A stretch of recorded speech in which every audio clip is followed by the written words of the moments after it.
আসসালামু আলাইকুম, আমন্ত্রণ সবাইকে চ্যানেল আই সংবাদে। এখনকার সংবাদ আয়োজনের সাথে রয়েছে আমি তাসফিন আশরাফ। আর বিস্তারিত সংবাদের শুরুতেই জানাচ্ছি fresh full cream milk powder সংবাদ শিরোনামগুলো। দেশে 10 লাখের বেশি করোনা পরীক্ষায় শনাক্ত প্রায় 2 লাখ, আরো 51 জনের মৃত্যুতে মোট প্রাণহানি 2,500-এর বেশি। জেকেজির ডাক্তার সাবরিনা জামিন নামঞ্জুর করে আবারও 2 দিনের রিমান্ডে, সহযোগীদের শনাক্ত জিজ্ঞাসাবাদ। নিউ ইয়র্কে পাঠাওয়ের সহ প্রতিষ্ঠাতা ফাহিম হত্যায় সাবেক ব্যক্তিগত সহকারী গ্রেফতার, অর্থ চুরির জেরে খুন বলে ধারণা। রাষ্ট্রবিজ্ঞানী ও ঢাকা বিশ্ববিদ্যালয়ের সাবেক উপাচার্য এমাজউদ্দিন আহমেদের বিদায়, গুণী শিক্ষাবিদের মৃত্যুতে বিশিষ্টজনদের শোক। এবং ইনসেপ্টে হ্যাটস অফ টু দ্য ফ্রন্টলাইনার্সে থাকছে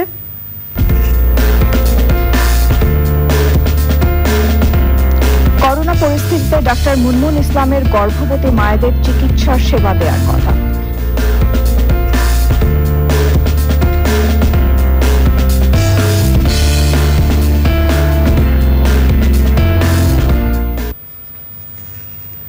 এছাড়াও সোশ্যাল ইসলামী ব্যাংক লিমিটেড বিশেষ সংবাদে থাকছে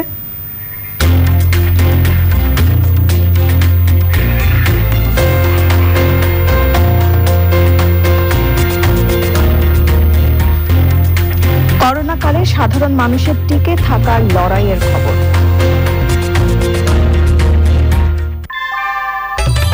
ঘরের চালের স্থায়ী সমাধান আনোয়ার সিমেন্ট শীট, সব সিজনেই ফিট।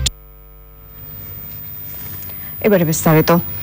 দেশে 10 লাখের বেশি নমুনা পরীক্ষায় মোট আক্রান্ত শনাক্ত 2 লাখের কাছাকাছি এবং মৃত্যু 2,500 ছাড়িয়েছে। শুক্রবার দুপুর পর্যন্ত 24 ঘন্টায় নতুন শনাক্ত 3,034 জন, শনাক্তের হার 22.54%। এ সময় মারা গেছেন 51 জন। চকর মালিতার রিপোর্ট। আইডিসিআর দেশে করোনা ভাইরাসের নমুনা পরীক্ষা শুরু করে 21 জানুয়ারি। সংক্রমণ বাড়ার সাথে সাথে সারা দেশে সরকারি বেসরকারি বিভিন্ন প্রতিষ্ঠানে পিসিআর ল্যাব বসানো হয়। বর্তমানে দেশে করোনা পরীক্ষার আরটি-পিসিআর ল্যাব 80টি। 21 জানুয়ারি থেকে 17 জুলাই পর্যন্ত 179 দিনে মোট নমুনা পরীক্ষা করা হয়েছে 10,06,751টি। গড়ে প্রতিদিন 5,624টি। এর মধ্যে শনাক্তের গড় হার 19.80%। স্বাস্থ্য অধিদপ্তরের বুলেটিনে জানানো হয়, একদিনে 4টি হটলাইনে কল 1,01,731, নমুনা সংগ্রহ 13,681, পরীক্ষা 13,460, শনাক্ত 3,034 জন, শনাক্তের হার 22.54%, মৃত্যু 51, সুস্থ 1,762 জন। মোট আক্রান্ত শনাক্ত 1,99,357 জন, চিকিৎসাধীন 88,085 জন, সুস্থ 1,08,725, সুস্থতার হার 54.54%, মৃত্যু 2,547 জন, মৃত্যু হার 1.28%, কোয়ারেন্টাইনে 60,226 এবং আইসোলেশনে 18,250 জন। 24 ঘন্টায় যা নমুনা পরীক্ষা হয়েছে তাতে শনাক্ত হয়েছে 3,034 জন। 24 ঘন্টায় মৃত্যুবরণ করেছেন 51 জন। এ পর্যন্ত মৃত্যুবরণ করেছেন 2,547 জন। বুলেটিনে দেশের কোভিড হাসপাতালের সুযোগ সুবিধা তুলে ধরা হয়। ঢাকা মহানগরীর সাধারণ শয্যায় ভর্তি আছেন 1,969 জন, শয্যা খালি আছে 4,356টি। ঢাকা মহানগরীতে আইসিইউতে ভর্তি আছেন 107 জন, খালি আছে 35টি আইসিইউ শয্যা। 20টি অক্সিজেন কনসেন্ট্রেটর এবং 10টি হাই ফ্লো ন্যাজাল ক্যানুলা ঢাকাস্থ বিভিন্ন কোভিড হাসপাতালের জন্য অনুদান হিসেবে দিয়েছে। আমরা আন্তরিকভাবে ধন্যবাদ এবং কৃতজ্ঞতা জানাই নর্থ আমেরিকার বাংলাদেশ মেডিকেল অ্যাসোসিয়েশনের সদস্যবৃন্দকে। ঘরে থাকার এই সময়ে শিশুদের স্বাস্থ্যবিধির অভ্যাসগুলো শেখানোর পরামর্শ দেন doctor Nasima Sultana. Chakor Malitha, channel I, Dhaka. এবারে স্বাস্থ্য বুলেটিনের বিশ্লেষণ। দিনের বুলেটিন এবং সর্বশেষ পরিস্থিতি বিশ্লেষণ করে বঙ্গবন্ধু শেখ মুজিব মেডিকেল বিশ্ববিদ্যালয়ের সাবেক উপাচার্য এবং করোনা মোকাবেলায় জাতীয় টেকনিক্যাল পরামর্শ কমিটির সদস্য অধ্যাপক ডাক্তার প্রাণ গোপাল দত্ত বলেছেন, পরীক্ষার সংখ্যা বাড়াতে যেখানে সেখানে পিসিআর ল্যাব বসানো যাবে না। নাক কান গলা বিশেষজ্ঞ প্রাণ গোপাল দত্ত উপসর্গ থাকলে নিজে উদ্যোগী হয়ে টেস্ট করানোর অনুরোধ জানিয়েছেন। মাঝে দিয়ে কিন্তু আমাদের পরীক্ষার হার বেড়েছিল, প্রায় 17,000 হয়েছিল, 16,000 হয়েছিল, 18,000 হয়েছিল। আমি কিন্তু এর আগেও একবার বলেছিলাম আমাদের টার্গেট হওয়া উচিত 25,000। এখন আবার কমে গেল। আরও বাড়াতে পারলে কিন্তু পার্সেন্টেজ আরও কমে আসতো। কমে আসলে যেটা হতো, মানুষ আরও বেশি আশ্বস্ত হতো। আমার চিন্তা ছিল ওই রকম যে আমি ল্যাবরেটরি বাড়াবো না, মানে নাম্বার বাড়াবো, মেশিনের নাম্বার বাড়াবো, কিন্তু যেখানে সেখানে আমি মেশিন দেবো না। যেমন বঙ্গবন্ধুতে আমার পিসিআর ল্যাব থাকবে 6টা 7টা। আমি যদি 6টা মেশিন ওখানে বসাই দিতে পারি, তাহলে তো আমার দেখা যাচ্ছে আমি শুধু বঙ্গবন্ধুতে 5,000 টেস্ট করতে পারি। পরীক্ষার নাম্বার বাড়াতে হবে, যেখানে সেখানে ল্যাবরেটরি, পিসিআর ল্যাবরেটরি বসানো যাবে না। এটা রক্তের টিসিডিসি হিমোগ্লোবিন ইয়েসান না। মানুষের জন্য আমি বলবো যে সামান্যটুকু উপদ্রব যদি থাকে, যেহেতু সরকার এটা ম্যাক্সিমাম জায়গায় বিনা পয়সায় করছে, একটু কষ্ট করে হলো যাইয়া পরীক্ষাটা করা। করোনা ভাইরাস পরীক্ষার নামে প্রতারণার মামলায় ডাক্তার সাবরিনা শারমিন চৌধুরীকে আরও 2 দিনের রিমান্ডে নিয়েছে ডিবি। গোয়েন্দারা জানিয়েছেন, সাবরিনার সহযোগী স্বাস্থ্য মন্ত্রণালয় এবং স্বাস্থ্য অধিদপ্তরের কর্মকর্তাদের শনাক্ত করতে চান তারা। এনামুল কবির রূপের রিপোর্ট। আবার আদালতের কাঠগড়ায় cardiac surgeon doctor Sabrina Sharmin. COVID-19 পরীক্ষার নামে প্রতারণার অভিযোগে এক ভুক্তভোগীর দায়ের করা মামলায় গ্রেপ্তার ডাক্তার সাবরিনাকে 3 দিনের রিমান্ড শেষে আবার রিমান্ডে নিতে আবেদন ডিবির। তদন্তকারী গোয়েন্দা কর্মকর্তা আদালতকে বলেছেন, অভিযুক্ত প্রতিষ্ঠান JKG health care chairman Sabrina Sharmin Chowdhury সরকারি লোগো ব্যবহার করে প্রতারণার মাধ্যমে করোনা রিপোর্ট জালিয়াতি করেছেন। তার সঙ্গে সরকারি কর্মকর্তাদের জড়িত থাকার প্রমাণ সংগ্রহ করতে আরও জিজ্ঞাসাবাদ প্রয়োজন উল্লেখ করে 5 দিনের রিমান্ডে চায় ডিবি। রিমান্ড আবেদনের বিরোধিতা করেন সাবরিনার আইনজীবীরা। তার জালিয়াতির সমস্ত তথ্য উদ্ঘাটন করার জন্য মামলা সুষ্ঠু এবং নিরপেক্ষ তদন্তের স্বার্থে রিমান্ডের প্রয়োজন। সাইফুজ্জামান ভার্সেস স্টেট মামলায় দিক নির্দেশনা আছে, সেই দিক নির্দেশনা অনুযায়ী কোনোভাবেই এই মামলায় রিমান্ড হতে পারে না। আসামি সাবরিনা, তিনি একজন সরকারি কর্মকর্তা হয়েও একটি জেকেজি নামক প্রতিষ্ঠান চালু করে, সেখানে তিনি চেয়ারম্যান হয়ে তার স্বামী সহ এই প্রতিষ্ঠান পরিচালনা করে। একটা কোম্পানির চেয়ারম্যান হয় মেমোরেন্ডামের উপর ভিত্তি করে, চেয়ারম্যান হয় আর্টিকেলসের উপর ভিত্তি করে, সেখানে ডকুমেন্ট থাকে। আদালত তাদেরকে প্রশ্ন করেছে এই ধরনের কোনো ডকুমেন্ট দিয়েছে কিনা, তারা স্বীকার করেছে যে না, এই ধরনের কোনো ডকুমেন্ট এখন পর্যন্ত আমরা পাইনি। এই মামলায় যদিও এই সাবরিনার নাম এজাহারে নাই, কিন্তু তদন্তে বেরিয়ে আসতেছে ব্যাপক তথ্য বেরিয়ে আসতেছে, তার অপকর্মের সমস্ত তথ্য অনুযায়ী সে যদি বলে যে সে চেয়ারম্যান, ডকুমেন্ট যদি প্রমাণ করে যে সে চেয়ারম্যান না, তাহলে সেইটা তার বক্তব্যের ওই অংশটুকু বাতিল হয়ে যাবে আইনগতভাবে। আদালতে তদন্তকারী গোয়েন্দা কর্মকর্তা দাবি করেন, 3 দিনের রিমান্ডে সাবরিনা শারমিন অনেক গুরুত্বপূর্ণ তথ্য দিয়েছেন। হৃদরোগ হাসপাতালের রেজিস্ট্রার পদে কর্মরত ছিলেন সাবরিনা শারমিন। গ্রেপ্তারের কয়েক ঘন্টা পর তাকে চাকরি থেকে সাময়িক বরখাস্ত করা হয়। জেকেজি প্রতিষ্ঠানের চেয়ারম্যান হিসেবে নিজের নামে থাকার কথা অস্বীকার করলেও সেই জেকেজি প্রতিষ্ঠানের চেয়ারম্যান গ্রেপ্তার হয়ে রিমান্ডের মুখোমুখি হতে হচ্ছে। ঢাকার সিএমএম আদালত থেকে Enamul Kabir Rupam, channel I. Corona ভাইরাসে আক্রান্ত হয়ে রাষ্ট্রপতি মোহাম্মদ আব্দুল হামিদের ছোট ভাই মুক্তিযোদ্ধা মোহাম্মদ আব্দুল হাই মৃত্যুবরণ করেছেন। ইন্না লিল্লাহি ওয়া ইন্না ইলাইহি রাজিউন। তার বয়স হয়েছিল 67 বছর। শুক্রবার গভীর রাতে ঢাকার সম্মিলিত সামরিক হাসপাতালে তিনি শেষ নিঃশ্বাস ত্যাগ করেন। করোনা আক্রান্ত হলে 5 জুলাই তাকে ঢাকা সিএমএইচের আইসোলেশন ইউনিটে ভর্তি করা হয়। পরে শারীরিক অবস্থার অবনতি হওয়ায় তাকে আইসিইউতে নেওয়া হয়। আব্দুল হাই কিশোরগঞ্জের মিঠামইনের বীর মুক্তিযোদ্ধা আব্দুল হক সরকারি কলেজের সহকারী অধ্যাপক হিসেবে কাজ করেছেন। তিনি হাজী তাইবুদ্দিন স্কুলের প্রতিষ্ঠাতা সদস্য এবং শিক্ষক ছিলেন। রোববার জোহরের নামাজের পর মিঠামইনে পারিবারিক কবরস্থানে তাকে দাফন করা হবে। তার মৃত্যুতে শোক প্রকাশ করেছেন প্রধানমন্ত্রী শেখ হাসিনা। শোক জানিয়েছেন বিশিষ্টজনেরা। বৈশ্বিক করোনা ভাইরাস মহামারীতে বেকার হয়ে পড়েছেন টাঙ্গাইলের 1.5 লাখ তাঁতি। বর্তমান মানবেতর জীবনযাপনে কেউ কেউ বেছে নিয়েছেন দিনমজুরি সহ অন্যান্য পেশা। এই অবস্থায় সরকারি পৃষ্ঠপোষকতা না পেলে ঘুরে দাঁড়ানো সম্ভব নয় বলে জানান তারা। টাঙ্গাইল থেকে বিস্তারিত জানাচ্ছেন মুসলিম উদ্দিন আহমেদ। টাঙ্গাইলের তাঁতপল্লীতে তাঁতের সেই পরিচিত শব্দ এখন আর নেই। শুনশান নীরবতায় ভেসে আসে কেবল খোদার কান্নার আওয়াজ। গত 4 মাস ধরে তাঁত বন্ধ, তাই বিক্রি কিনেও নেই। শুধু শ্রমিক নয়, তাঁত মালিকরাও এমন পরিস্থিতির মুখে পড়েননি কখনো। এনজিও আর ব্যাংক ঋণের কিস্তি বন্ধ থাকলেও সুদ বাড়ছে। আসন্ন কোরবানির ঈদে শিশুদের নতুন জামা কাপড় দেয়া তো দূরের কথা, দুবেলা আহার জোগাড় করাই যেন এখন রীতিমতো যুদ্ধ। যেহেতু তাঁতের চাক্কা চলতেছে না, তাঁতের চাক্কা ঘুরতেছে না, সেই হেতু আমরা সুতার এবং ব্যবসায়ী এবং তাঁতের সাথে যারা সম্পৃক্ত তারা কেউ কোনো ব্যবসা করতে পারতেছে না। তাঁত সমৃদ্ধ এই বন্যায় লক্ষাধিক তাঁতি বেকার জীবনযাপন করতেছে। আমাদের ব্যবসা বাণিজ্য একদম দশের পথে। আমরা কাপড় বিক্রি করলে হাটে নিয়ে বিক্রি করতে পারি না। যত দুর্যোগ আছে আমাদের তাঁতির উপরে পড়ে। করোনার কারণে আমাদের কাজকর্ম একদম বন্ধ হয়ে গেছে। মহাজনেরা কাজ দিতে পারতেছে না, আমরা কাজ করতে পারতেছি না। আমরা কিভাবে চলি, আমাদের চলাটা খুবই কঠিন হয়ে দাঁড়াইছে। যারা এই তাদের সাথে সম্পৃক্ত আছে তাদের মুখ তাকানো যায় না।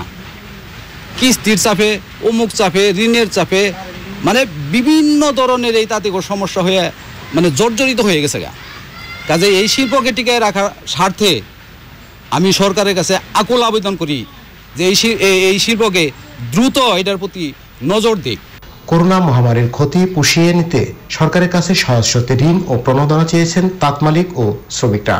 এবং কাপড়ের বাজারে পড়ে যাচ্ছে, কাপড়ের তেমন একটা ক্রেতাও নাই, দাম মূল্য কমে গেছে। তাই আমি আশা করব আমাদের মাননীয় প্রধানমন্ত্রী জননেত্রী শেখ হাসিনা এই তাঁত শিল্পকে একটা প্রণোদনা দিয়ে তাঁতিদের বাঁচিয়ে রাখার জন্য একটা ব্যবস্থা নেবেন, এই আশাবাদ ব্যক্ত করছি। সরকারি পৃষ্ঠপোষকতায় পারে বিশ্বখ্যাত টাঙ্গাইলের শাড়ির কারিগরদের বাঁচিয়ে রাখতে, এমনটাই মনে করছেন সংশ্লিষ্টরা। টাঙ্গাইল থেকে মুসলিম উদ্দিন আহমেদ, চ্যানেল আই।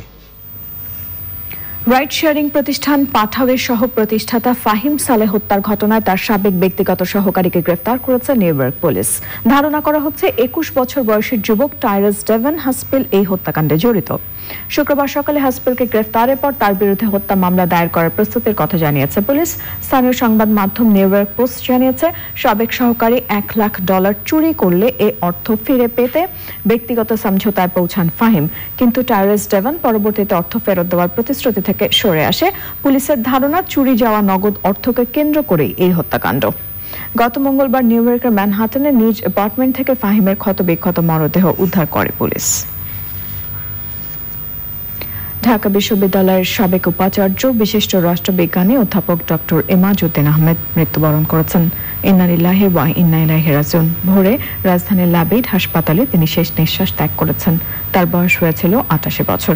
শিক্ষাক্ষেত্রে অবদানের জন্য দেশ বিদেশে সুনাম অর্জনকারী গুণী এই ব্যক্তিত্বের মৃত্যুতে শোক জানিয়েছেন বিশিষ্টজনেরা। যাযাবর মিন্টু রিপোর্ট। অধ্যাপক এমাজউদ্দিন আহমদ প্রায় 2.5 দশক ঢাকা বিশ্ববিদ্যালয়ের রাষ্ট্রবিজ্ঞান বিভাগে অধ্যাপনা করেছেন। পাশাপাশি প্রশাসনিক দায়িত্ব পালন করেছেন।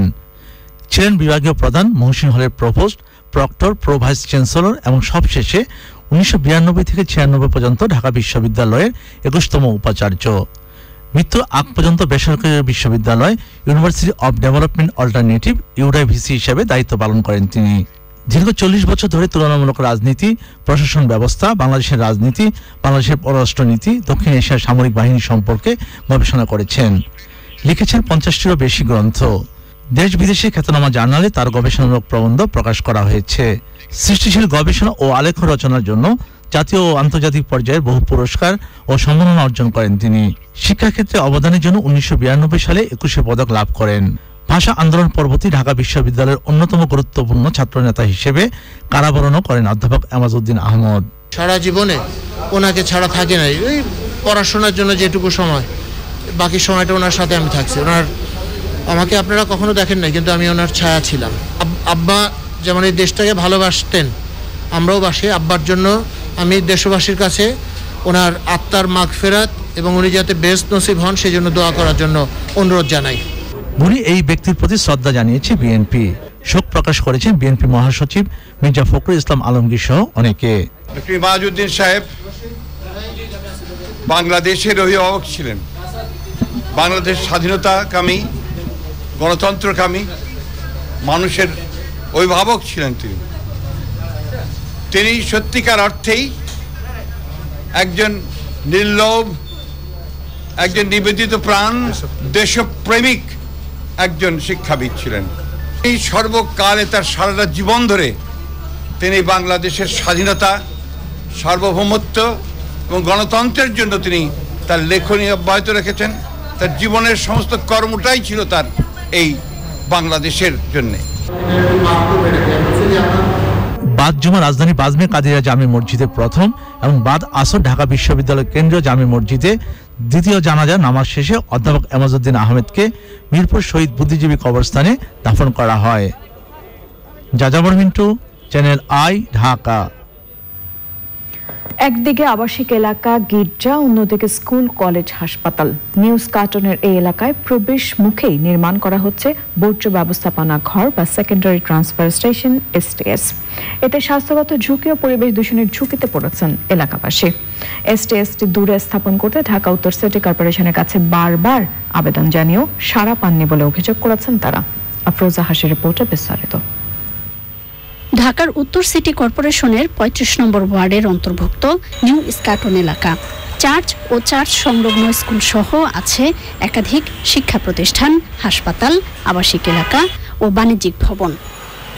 এই এলাকার প্রধান সড়কে অস্থায়ী ডাস্টবিনের ছড়িয়ে ছিটিয়ে থাকা ময়লার দুর্গন্ধে দীর্ঘদিন ধরে অতিষ্ঠ এলাকাবাসী, স্কুল শিক্ষার্থী, অভিভাবক ও পথচারীরা। নতুন করে এলাকাটিতে বর্জ্য ব্যবস্থাপনা ঘর বা সেকেন্ডারি ট্রান্সফার স্টেশন STS নির্মাণের কাজ চলছে। এতে স্থায়ী পরিবেশ দূষণ ও স্বাস্থ্য ঝুঁকির আশঙ্কায় রয়েছে এলাকাবাসী। STSটি দূরে স্থাপনের বিষয়ে স্থানীয় কাউন্সিলর ও উত্তর সিটি কর্পোরেশনের কাছে বারবার আবেদন জানিয়ে আসছে এলাকাবাসী ও চার্চ কর্তৃপক্ষ। স্বাস্থ্যগতভাবে এখানে খুবই মারাত্মক ক্ষতি হবে, এই কারণে এখানে 2টি শিশুদের স্কুল আছে, মিশনারি স্কুল, চার্চ আছে একটা। এবং এই ছেলেমেয়েরা যখন সকালে স্কুলে আসে এই দুর্গন্ধের জন্য তারা ঠিকমতো যাতায়াত করতে পারে। ডাস্টবিন হলে আমাদের গাড়ি পার্কিং গার্ডিয়ানদের আসতে সমস্যা হবে, বাচ্চা কাচ্চার আসতে সমস্যা হবে। 3টা স্কুল যেখানে, আর আবাসিক এলাকা তো অবশ্যই, এত বড় একটা ডাস্টবিন তো এখানে হতে পারে না। মেয়র মহোদয়, তারপরে এখানকার মাননীয় সংসদ সদস্য, স্বরাষ্ট্রমন্ত্রী মহোদয়, ওনাদের কাছে আমরা আবেদন করে এসেছি, কিন্তু কোনো ফলাফল হয়নি। বাচ্চাদের ভবিষ্যতের কথা চিন্তা করে, বয়স্ক মানুষদের স্বাস্থ্যের কথা চিন্তা করে যদি এটা সরানো হয় তাহলে আমাদের সবার জন্যই ভালো। বিকল্প জায়গা না থাকায় STSটি সরিয়ে নেওয়া সম্ভব হচ্ছে না বলছেন স্থানীয় কাউন্সিলর। আমাদের এই এলাকায় কোনো জায়গায় পাইতেছি না। এই একটা এর জায়গা আছে, এটা আরো 2 বছর আগে এটা পাস হয়েছে। ওর 6টার মধ্যে ময়লা অপারেশন করবো এবং ওইটার সাথে সাথে আমরা ওই আপনার ডিটল, স্যাভলন, আবার গ্লিসিং পাউডার, এটা তো পুরাটা ওয়াশ করা হবে। বিশেষজ্ঞদের মতে আবাসিক এলাকায় STS স্থাপন করলে দুর্গন্ধে পরিবেশ দূষণ ও স্বাস্থ্য ঝুঁকি বাড়বে। এজন্য STSগুলো স্কুল কিংবা আবাসিক এলাকা থেকে দূরে স্থাপন করার পরামর্শ বিশেষজ্ঞদের। আফরোজা হাসি, চ্যানেল আই, ঢাকা।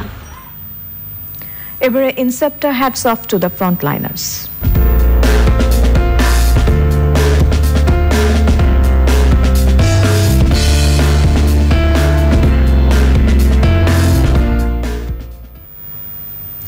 করোনার ভয়াবহ পরিস্থিতিতে সবচেয়ে বেশি বিপাকে আছেন গর্ভবতী মায়েরা। চিকিৎসকের অভাবে ঠিকমতো সেবা পাচ্ছেন না তারা। বিশেষ করে করোনায় আক্রান্তরা বেশি ঝুঁকির মধ্যে দিন কাটাচ্ছেন। এই মায়েদের সেবায় কাজ করে যাচ্ছেন মুগদা হাসপাতালের চিকিৎসক মুনমুন ইসলাম। সার্বক্ষণিক টেলিফোনেও সেবা দিচ্ছেন তিনি। মানবিক এই চিকিৎসকের কথা জানাচ্ছেন মুরসালিন বাবলা। মুনমুন ইসলামের জন্ম ঢাকার খিলগাঁয়ে 1984 সালে। ভিকারুন্নেসা নুন স্কুল অ্যান্ড কলেজ থেকে স্কুল ও কলেজ জীবন শেষ করে ভর্তি হন ঢাকা মেডিকেল কলেজে। 33তম BCS স্বাস্থ্য পরীক্ষা উত্তীর্ণ হয়ে যোগ দেন জামালপুরে শ্রীপুর ইউনিয়ন উপস্বাস্থ্য কেন্দ্রে। 2018 সালে অপস ও গাইনিতে BCPS থেকে FCPS শেষ করেন। একই বছরে যোগ দেন মুগদা মেডিকেল কলেজ হাসপাতালে। করোনা আক্রান্ত মায়েদের সেবায় এখন কাজ করছেন তিনি। 24 তারিখ থেকে আমাদের অ্যাটলিস্ট সিজারিয়ান সেকশন বা নর্মাল ডেলিভারি এই জিনিসগুলো চালু হয়ে যায়। তো আমি বেসিক্যালি ট্রায়ালস বা ইমার্জেন্সি যেই সেকশনটা সেখানে কাজ করছি এবং আমাদের ইনডোরে ওটি ইমার্জেন্সি একটা গ্রুপ আছে যারা হচ্ছে যে পেশেন্টগুলোর ডেলিভারি প্রয়োজন, নর্মাল ডেলিভারি হোক সিজার সেকশন ডেলিভারি দরকার, তাদেরকে সেভাবে তারা ক্যাটাগরাইজ করে সেই সার্ভিসটা ওখানে ওনারা দিচ্ছেন। আর অবস্টেট্রিক স্ট্র্যাটেজিটা হচ্ছে এরকম যে যদি তার লেবার পেইন এস্টাবলিশড হয় সেক্ষেত্রে আমরা নর্মাল ভ্যাজিনাল ডেলিভারি অ্যালাউ করে থাকি। আর যদি দেখি যে না বাচ্চার জীবন বিপন্ন বা হচ্ছে মাকে রেস্কিউ করাটা জরুরি, সেক্ষেত্রে হচ্ছে জরুরিভাবে আমরা সিজার সেকশনও করে থাকি। ডাক্তার মুনমুন ইসলামের স্বামী খান মোহাম্মদ নাজমুস সাকিব নিজেও একজন চিকিৎসক। 2 মেয়েকে নিয়ে তারা থাকছেন খিলগাঁয়ে। পরিবারের প্রতি পিছুটান থাকলেও করোনা আক্রান্ত মা ও তার অনাগত সন্তানকে নিয়েই বেশি ভাবতে হচ্ছে ডাক্তার মুনমুনকে। হসপিটালে আসলে কোনো রোগী বিনা চিকিৎসায় ফেরত যাবে না, এবং তারা যখন হচ্ছে অ্যান্টিনেটাল পিরিয়ডে যখন হচ্ছে একটা তাদের প্রবলেমস নিয়ে যখন আমাদেরকে ফোন করছে বা হচ্ছে যোগাযোগ করার চেষ্টা করছে, ডাক্তার হিসেবে আমরা কিন্তু তাদের সেই মানে প্রশ্নের জন্য কিন্তু আমরা উত্তর দিই, মানে সারাটা দিই। তারা এমন না যে হচ্ছে তারা আমাদেরকে যোগাযোগ করার চেষ্টা করছে অথচ আমরা যোগাযোগ করছি না, এটা কিন্তু না আসলে। এবং আমি পার্সোনালিও পেশেন্টদেরকে টেলিমেডিসিন মানে ফোনের মাধ্যমে তাদেরকে প্রতিকার করার চেষ্টা করছি যে ওষুধগুলো তাদের নিত্য প্রয়োজনীয় যেগুলো লাগে, যেমন সাপ্লিমেন্ট আয়রন কিংবা হচ্ছে একটা ক্যালসিয়াম, সেটা টেলিফোনে টেক্সট মেসেজের মাধ্যমে তাদেরকে দেওয়া হচ্ছে। করোনা যুদ্ধে সম্মুখ সারির যোদ্ধাকে আমরা স্যালুট জানাই। Hats off to the frontliners. Morsalin Babla, channel I, Dhaka. এবারে গার্ডিয়ান লাইফ ইন্স্যুরেন্স করোনা সর্বশেষ।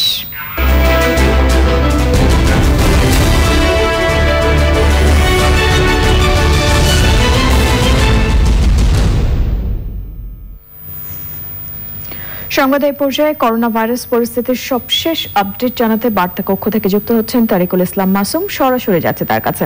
মাসুম, করোনা পরিস্থিতি নিয়ে আপনার কাছে আর কি কি তথ্য রয়েছে আমাদের জানাবেন।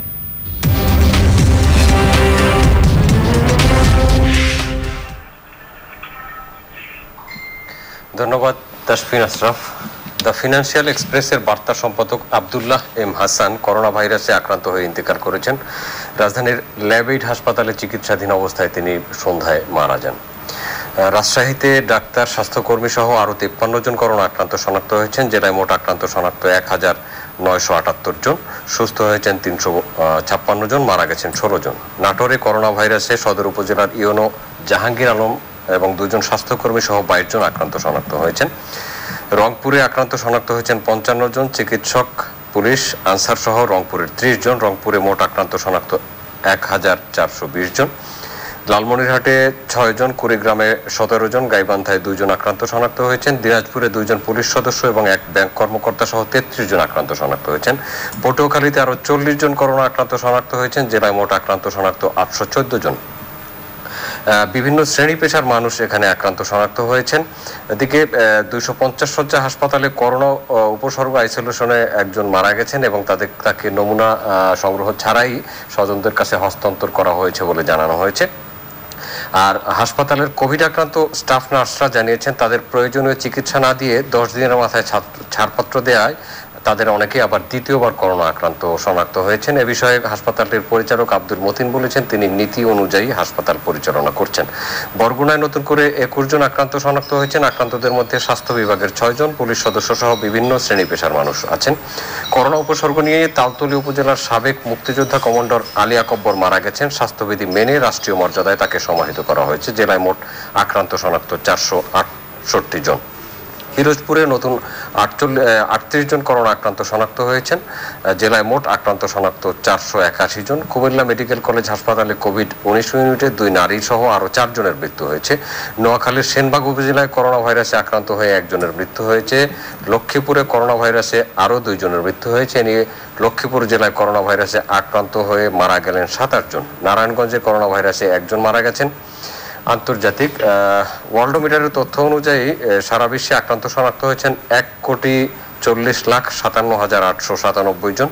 মোট সুস্থ হয়েছেন 83,59,368 জন। মারা গেছেন 5,94,990 জন। আক্রান্ত রোগীর সংখ্যা বিবেচনায় সর্বোচ্চ আসনে আছে যুক্তরাষ্ট্র। তাদের আক্রান্ত শনাক্ত 37,21,544 জন। 2 আছে ব্রাজিল, তাদের আক্রান্ত শনাক্ত 20,21,834 জন। যথারীতি তালিকার এরপরে আছে ভারত, রাশিয়া, পেরু, দক্ষিণ আফ্রিকা, মেক্সিকো, চিলি, স্পেন এবং 10-এ আছে যুক্তরাজ্য। তাদের আক্রান্ত শনাক্ত 2,92,552 জন। বাংলাদেশের অবস্থান 17। বাংলাদেশের আক্রান্ত শনাক্ত দিয়ে গিয়েছে 1,99,357 জন। 16 নম্বরে জার্মানি, তাদের আক্রান্ত শনাক্ত 2,01,931 জন। আর 2,16,873 জন আক্রান্ত নিয়ে 15 নম্বরে অবস্থান করছে তুরস্ক। তাসফিন আশরাফ, এই ছিল করোনা সংক্রান্ত আমার কাছে সর্বশেষ আপডেট। আপনাকে ধন্যবাদ। মাসুম, ধন্যবাদ আপনাকেও। দর্শকের সাথে সংবাদে নিয়ে নিচ্ছি অশোক লীলান ইফাদ অটোস বিরতি। আর বিরতির পর যা থাকছে, ভারতে করোনা ভাইরাসে আক্রান্তের সংখ্যা 10 লাখ ছাড়ালো। ভ্যাকসিনের গবেষণা তথ্য হ্যাকিং চেষ্টার কথা রাশিয়ার অস্বীকার। হ্যান্ড ওয়াশ করে সেফ রাখছো তো? এখন ফেসকে রাখো সেফ আর গ্লো করো instantly fair and lovely face ওয়াশের সাথে। এতে আছে মাল্টিভিটামিন ফর্মুলা। কোনো পত্রিকার রিপোর্টের প্রেক্ষিতে এটি হয়নি, বা বিরোধী দল বলেছে এরকম হচ্ছে, সেই কারণে এটি হয়নি। সরকার এখানে যাতে কোনো ধরনের অনিয়ম দুর্নীতি না থাকে সেজন্য সরকার উদ্ঘাটন করেছে। এবারে নিটোল টাটা আন্তর্জাতিক সংবাদ।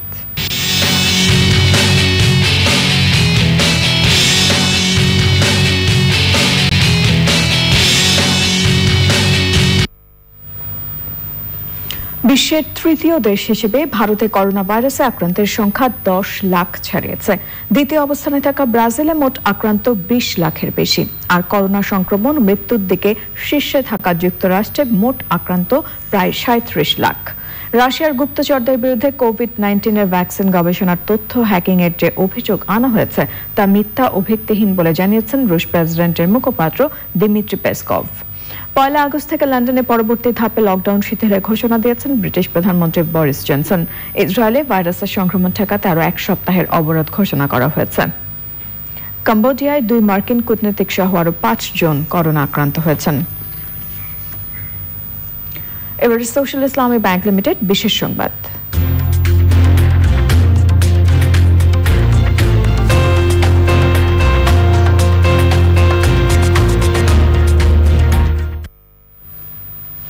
করোনা পরিস্থিতিতে টিকে থাকার এক নতুন লড়াইয়ে মানুষ। ধারাবাহিকভাবে আমরা তুলে ধরছি তাদের সংগ্রামের কথা। আজ আমরা কথা বলেছি শামসুল আলমের সাথে। রাজধানীর ইডেন কলেজ ক্যাম্পাসে একটি দোকান চালাতেন তিনি। করোনাকালে তা বন্ধ হয়ে যাওয়ায় এখন হকারির নতুন পেশায় যুক্ত হয়েছেন শামসুল। করোনার আগে ইডেন কলেজের ভিতরে দোকান ছিল, তারপরে দোকান যাওয়ার পরে আমি বাড়িতে গেলাম, বাড়িতে তাই এরপরে আবার আসলাম ঢাকা এসে এখন পান সিগারেট হইলাম। টাকা পয়সা নাই, বউ বাচ্চা লয়ে তো খাইতে হইব, এই জন্য পরিচয় হয়ে যেতেছে। এখন চিন্তা ভাবনা করতেছি অনেকগুলা চাইরা আবার কই যাবো, কি করুম। এবারে গার্ডিয়ান লাইফ ইন্স্যুরেন্স অর্থনীতি সংবাদ।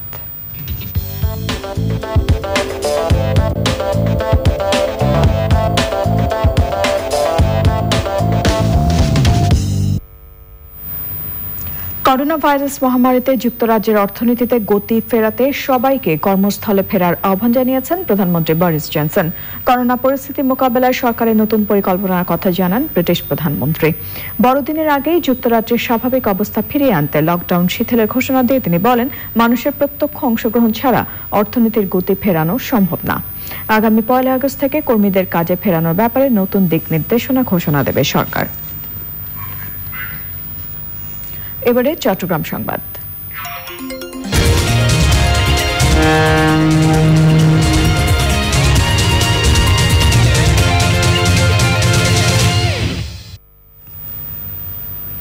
চট্টগ্রামে 12টি পোশাক শিল্পে মৃত্যুবরণকারী 16 জন শ্রমিকের গ্রুপ বিমা দাবিতে 32 লাখ টাকার চেক প্রদান করেছে বিজিএমইএ।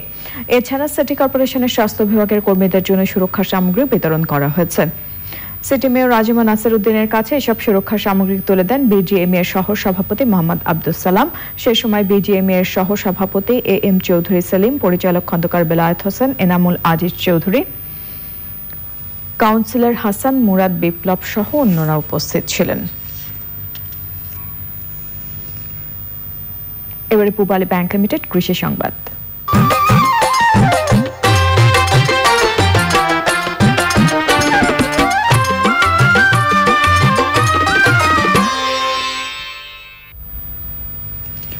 মেহেরপুরের গাংনীর রাজাপুর গ্রামের প্রায় 1 কিলোমিটার সড়কের দুপাশে প্রতি জমিতে সবজি উৎপাদন করেছেন পুলিশের সাব ইন্সপেক্টর আব্দুল আলিম। তার উৎপাদিত সবজিতে এলাকার অনেক দরিদ্র পরিবারের পুষ্টি চাহিদা মিটছে। মেহেরপুর প্রতিনিধি গোলাম মোস্তফার পাঠানো তথ্য ও ভিডিও চিত্রে সুদীপ্তা মাহমুদের রিপোর্ট।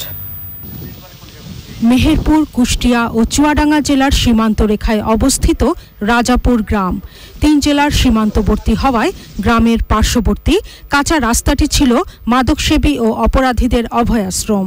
ওই রাস্তার দুপাশে এখন ফলছে রকমারি শাকসবজি। কুমারীডাঙ্গা police camp in charge Abdul Alim এলাকাবাসীকে সাথে নিয়ে শুরু করেন ওই কৃষি উদ্যোগ। এই সবজিটা চাষ করার উদ্দেশ্য ছিল হচ্ছে যেন এলাকার যারা গরিব দুঃখী মানুষ আছে, যারা বাজার করতে পারে না, যাদের অভাব অনটন আছে, তাদের ভিতরে বিতরণ করা হচ্ছে মুখ্য উদ্দেশ্য। এখানে যারা এই কাজে আমার সহযোগিতা করছেন তাদের পরিবার এবং যারা গরিব আছেন তাদের পরিবারকে সবাইকে এ বিষয়ে আমরা সবজি দিয়ে থাকি একেবারে বিনামূল্যে, কোনো পয়সা করি কোনো কিছুই নেওয়া হয় না। যারা যখন প্রয়োজন মনে করে আমাদের যতটুকু সামর্থ্য আছে তার ভিতর দিয়ে আমরা তাদেরকে সেবা দেওয়ার চেষ্টা করি। এলাকাবাসী জানান এই উদ্যোগের মধ্য দিয়ে এলাকায় কমেছে মাদক সেবন সহ অন্যান্য অপরাধ। অন্যদিকে এলাকার মানুষের কাছে সহজলভ্য হয়েছে সবজির যোগান। লাউ, মিষ্টি কুমড়া, মরিচ, বেগুন, কয়েকটা কলার গাছ আছে, করলা আছে, এগুলা বহু আমরা এগুলা তৈরি করেছি। আমাদের স্যার সব সময় আমাদের পাশে দাঁড়িয়ে নিড়িন দিয়ে ওই ঘাস কাটে, জোর কাটে। এই উদ্যোগে সহযোগিতা দিতে এগিয়ে এসেছে কৃষি বিভাগও। এইভাবে প্রত্যেক কৃষককে যদি উদ্বুদ্ধকরণ করা যায় এবং তাদের যে পতিত জায়গা রাস্তার ধারে এবং বাড়ির আঙিনায় যে জমিগুলো আছে সেইগুলো যদি আমরা এই সবজি উৎপাদনের আওতায় আনতে পারি তাহলে পারিবারিক পুষ্টি চাহিদা নিশ্চিত করা যাবে। Sudipta Mahmud, channel I. এখন দেখবেন প্রকৃতি সংবাদ।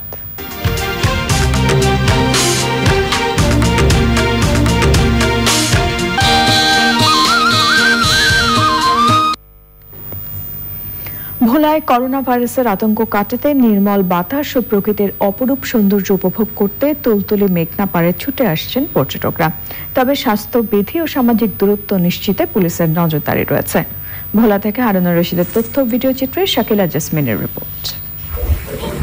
নদীর উত্তাল ঢেউ, সবুজ বৃক্ষরাজি, কাশবন, নান্দনিক স্থাপনা আর রং বেরঙের ফুলের সমারোহে মেঘনা তীরের দর্শনীয় স্থান তুলতুলি দ্বীপ জেলা ভোলার মানুষের একমাত্র বিনোদন কেন্দ্র। ভোলা শহর থেকে 3 কিলোমিটার দূরের মেঘনা পার্কে পর্যটন কেন্দ্র হিসেবে গড়ে তুলেছেন কয়েকজন উদ্যোক্তা। পরিবার পরিজন নিয়ে এখানে এসে প্রাকৃতিক সৌন্দর্য উপভোগ করছেন অনেকেই। অনেকদিন পরে বের হতে আসলে অনেক ভালো লাগতেছে। বাসার মধ্যে থেকে থেকে খুব বোরিং হচ্ছিলাম, আর তার জন্যই আসলে এখন একটু খুব রিফ্রেশ লাগতেছে এই বাতাসে। আমি এখানে আসছি, অনেক মজা লাগতেছে। আমাদের এই ভোলাতে এই পর্যটন কেন্দ্রে মানুষের একটু সময় করে এখানে ঘুরতে আসা তার একটাই কারণ, প্রাকৃতিক সৌন্দর্য অনুধাবন করা। করোনা সংক্রমণ রোধে দর্শনার্থীদের মাঝে সামাজিক দূরত্ব ও স্বাস্থ্যবিধি নিশ্চিত করতে কাজ করছে পুলিশ। করোনা ভাইরাস উপলক্ষে সচেতন করা এবং তারা যাতে নিরাপত্তা বজায় রেখে স্বাস্থ্যবিধি মেনে চলে, এই জন্য আমরা সর্বদা করে যাচ্ছি এবং পুলিশ সতর্ক অবস্থায় এগুলি কাজ চালাচ্ছে। করোনা পরিস্থিতিতে অবরুদ্ধ ও প্রতিকূল পরিবেশ থেকে বেরিয়ে এসে সময় কাটাচ্ছেন অনেকে। এতে মানসিকভাবে উজ্জীবিত হচ্ছেন তারা। Shakila jasmine, channel I. এবারে এক্সিম ব্যাংক বাণিজ্য সংবাদ।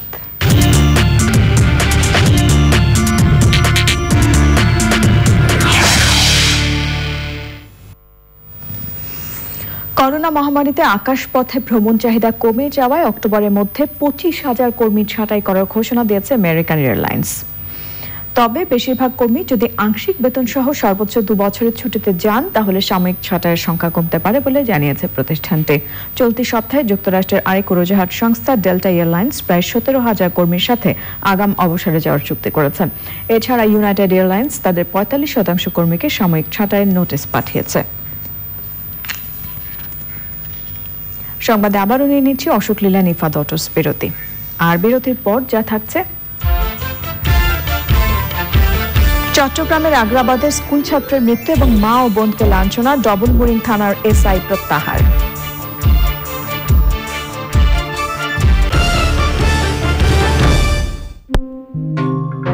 বিশ্বে